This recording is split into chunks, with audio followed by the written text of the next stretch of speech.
Salut à tout le monde, ici Kwame Franklin des Ingénieux. N'hésitez pas à liker et à follow la page. Bienvenue sur ce nouveau tuto. Aujourd'hui, on va parler de la réalisation d'un train d'engrenage constitué de différents systèmes de transmission de puissance. Vous pouvez ici le constater que on a des systèmes pignon crémaillère et des systèmes de roues et vis sans fin. Donc ici, ça va juste porter sur l'assemblage. On va pas parler du dessin proprement dit, car les vidéos précédentes, les tutos précédents qu'on a fait montrent exactement comment dessiner toutes ces pièces. Donc on constate ici que le mécanisme est actionné par la manivelle. Lorsqu'on la tourne, elle met en mouvement la vis sans fin qui entraîne la grande roue, ainsi de suite avec la petite roue et la crémaillère. Donc voici un bref aperçu de ce qu'on devra obtenir à la fin. On devra obtenir à la fin de notre tuto. On sait que les dents s'engrainent normalement. Bon, sans plus tarder, passons maintenant à la réalisation de l'assemblage. On commence par le support fixe. Ensuite, on va insérer le prochain composant qui est la vis sans fin.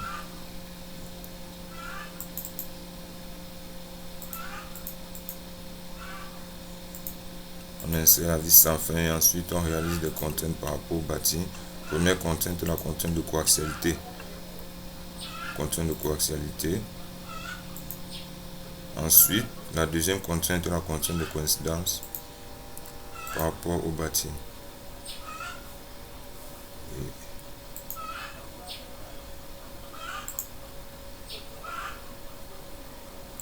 On constate qu'elle tourne bel et bien. Ensuite, le prochain composant qu'on va insérer, c'est celui qui est directement en contact avec la vis sans fin. Il s'agit de la grande roue qu'on a importé de la bibliothèque d'outils de SolidWorks. On l'a juste enregistré dans un nouveau dossier.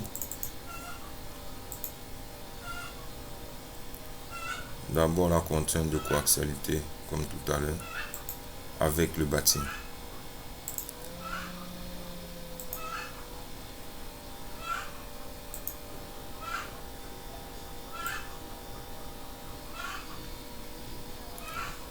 Ensuite, ce qu'il faudra faire, c'est d'établir une contrainte avec la clavette pour que cela entraîne le mouvement au niveau de la grande roue.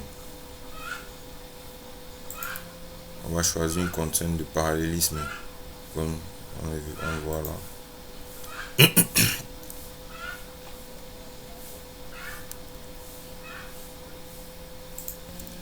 Ensuite, pour s'assurer que les dents de la grande roue soient exactement en contact avec les dents de la vis sans fin, on va faire une contrainte de distance entre ces deux faces.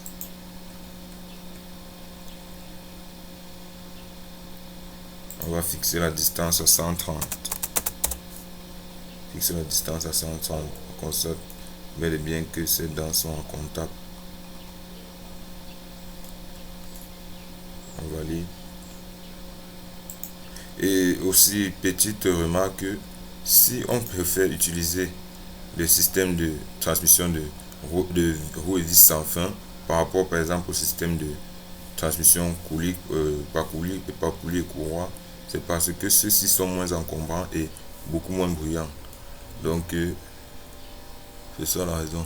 Ensuite, il faudra maintenant établir une contrainte de faire en sorte que le mouvement de la vis sans fin entraîne la grande roue en mouvement aussi.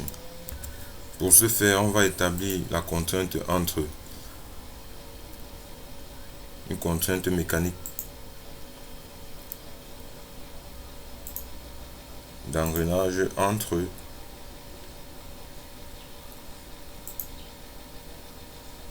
la surface cylindrique du pignon et le diamètre intérieur de la grande roue. Le ratio, comme il s'agit d'un rapport de réduction, sera de 5 sur 25. Sur 225 autant pour moi. Et on va inverser le sens de la rotation. Donc vérifions maintenant si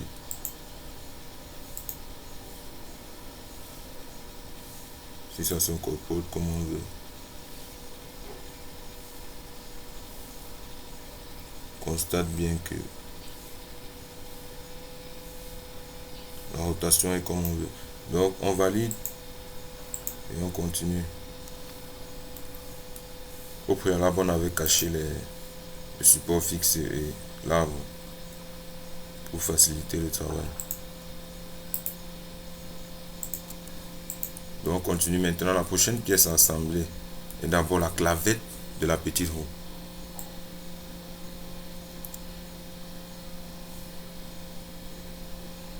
D'abord la clavette de la petite roue qu'on va insérer.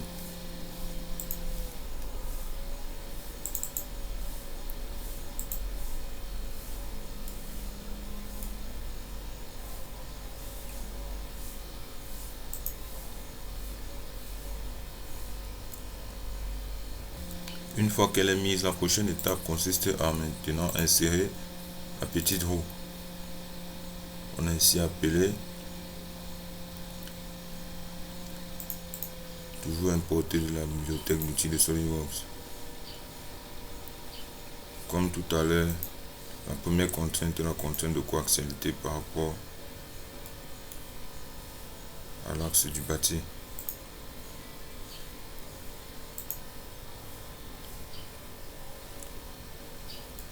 La prochaine contrainte, c'est ensuite par rapport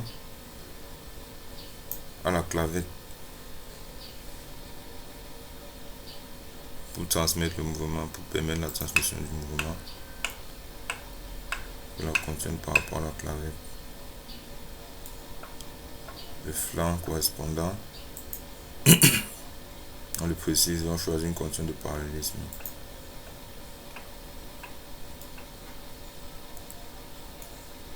Ensuite, contrainte de coïncidence avec le bout de l'arbre.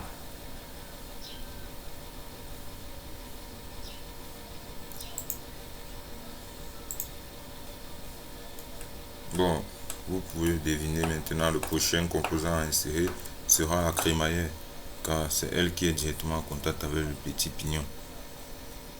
Alors, la crémaillère, on l'insère, on l'a appelé ici crémaillère tout simplement.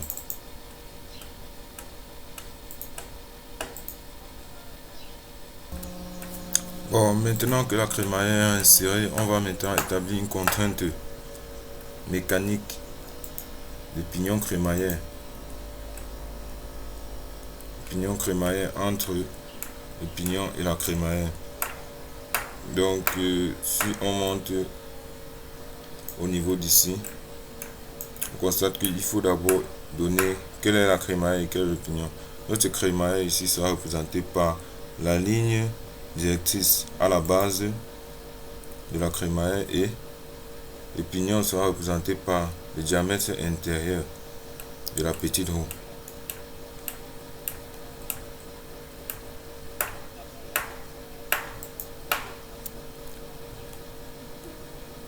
Et maintenant, il faut bien faire la remarque ici, c'est que pour définir la contrainte, on a le choix entre définir le diamètre nominal du pignon ou définir le déplacement pour une révolution. Donc ici c'est simple. On va choisir le déplacement pour une révolution parce que c'est plus perceptible pour la plupart des gens. Donc, il faut d'abord savoir que comme notre pignon et notre crémaillère ont le même module, ça signifie que le déplacement pour un nombre de dents déterminé est le même. Or, on connaît déjà le nombre de dents de notre total de notre crémaillère. Il s'agit de 23 pour une longueur de 500 mm. Mais maintenant, pour connaître le déplacement pour une révolution, il faut maintenant faire la règle de 3, c'est-à-dire 25 dents correspond à, 23 dents autant pour moi correspondent à 500 mm, alors 18 dents vont correspondre à combien? C'est là qu'on détermine, et lorsqu'on fait ce calcul, on obtient 391,3 mm. Ensuite, on inverse pour avoir notre rotation.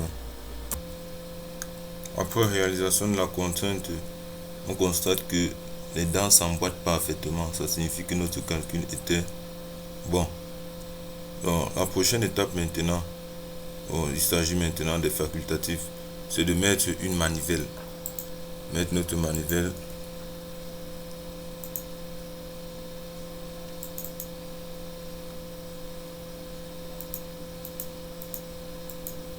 Mettre notre manivelle qui devra d'abord être coaxial avec l'axe de la vis sans fin. Ensuite,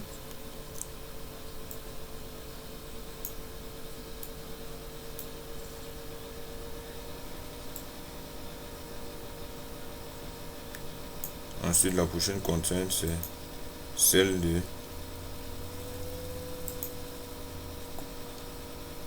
coïncidence avec une des faces.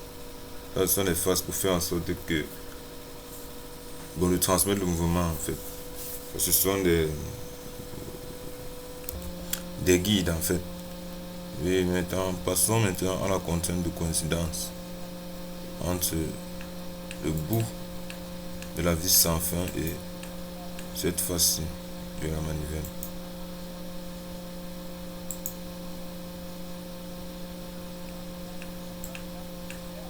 Voilà, le mouvement est transmis. Mais petit détail pour la fin, c'est le manche de la manivelle.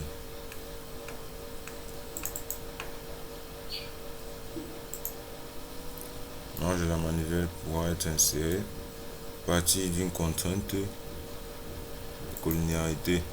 Pour les surfaces cylindriques, c'est normal. On ne fait que faire des contraintes de coaxialité, autant pour moi. Coaxialité. Et maintenant, une contrainte de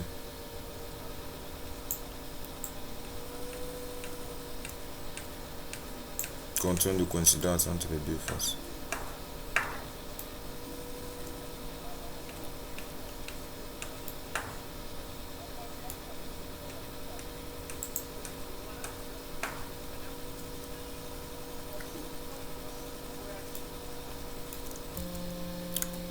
Le manche a été bien mis.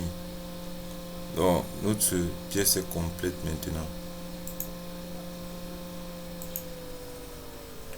Notre pièce est maintenant complète. On peut maintenant aller au niveau de la simulation du mouvement et l'étude du mouvement. Comme tout à l'heure, on refait les étapes. Il faut d'abord choisir le moteur. Le moteur qui est ici, cet axe-ci. Et on va aller constater bien que tout tourne comme au début de la vidéo. Pour ceux qui se demandent, qui pourraient se demander à quoi est-ce que ça pourrait servir dans la pratique. Dans la pratique, ça pourrait servir de système, par exemple, de convoyeur pour des charges, pour des produits qui pèsent, qui ont une lourde charge. Donc, c'est à ça que ça pourrait servir. Et aussi, c'est bénéfique, comme j'ai dit tout à l'heure, pour l'encombrement. Ça diminue l'encombrement par rapport au système poulie courant et ça permet aussi d'éviter les bruits sonores. Donc, merci d'avoir suivi la vidéo jusqu'à la fin. Rendez-vous pour de nouvelles vidéos et tutos et n'hésitez pas à suivre notre page. Au revoir.